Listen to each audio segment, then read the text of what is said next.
Curiosité, le millésime est une année plus ancienne que la cuvée Paradis. Souvent dans les maisons, c'est l'inverse. On est sur un assemblage millésimé issu des 3 cépages. On essaie de mettre en avant le caractère de l'année et la qualité sur une bouteille qui est un petit peu différente des autres. Parce qu'on peut remarquer cette bague que vous ne retrouvez pas dans toutes les maisons de champagne. Oui. Dans certaines belles maisons de champagne, elle existe également.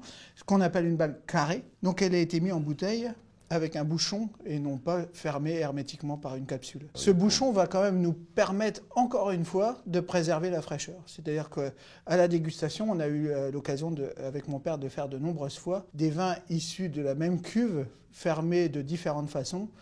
Œnologiquement parlant, le bouchon est vraiment très intéressant, puisque par sa composition, la pression qu'on a dans la bouteille, il va empêcher l'oxygène de rentrer dans les vins. C'est un millésime qui revient loin, puisqu'on a quand même essuyé une année difficile en 2012, donc avec un mois de juillet et un mois d'août qui s'est bien terminé, mais toute la période végétative 2012 a été très compliquée. Il fallait quand même, encore une fois, avoir de beaux viticulteurs, des amis qui nous permettent quand même de faire des belles choses. Qu'est-ce qu'apporte le meunier? D'habitude, on dit que le meunier n'est pas fait pour vieillir. Ouais, mais alors là, c'est tout faux, parce que mon père l'a utilisé énormément, et on a des vins qui ont un potentiel à vieillir qui est quand même vraiment important.